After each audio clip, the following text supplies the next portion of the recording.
దోస్తులు welcome to my channel. ఈరోజు వచ్చి వడియాలు చూపిస్తాను రండి. ముందుగా అయితే మినపప్పు నానబెట్టేసుకోవాలి.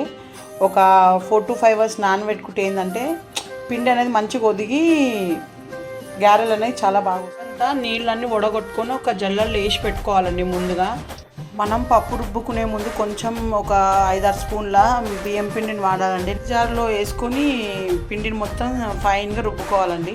పిండి మొత్తం రుబ్బుకున్నాక మనం ముందుగా బియ్యం పిండి కూడా వేసుకున్నాం కదండి. రెండుని బాగా మిక్స్ చేసుకోవాలి. చేతితో మిక్స్ చేసుకుంటే బాగా ఫ్లఫీగా వస్తాయి. మీరు చూడండి కావాలంటే ఒకసారి. పిండి రుబ్బుకున్న తర్వాత మనం ఏం చేయాలంటే పచ్చిమిర్చి, కరివేపాకు, కొత్తిమీర కట్ చేసి వేసుకోవచ్చు.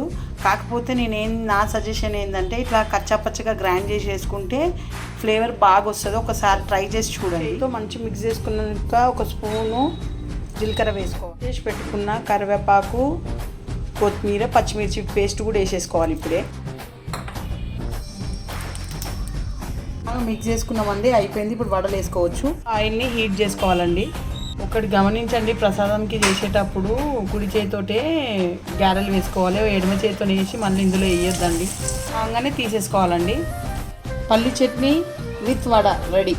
Like, share, subscribe.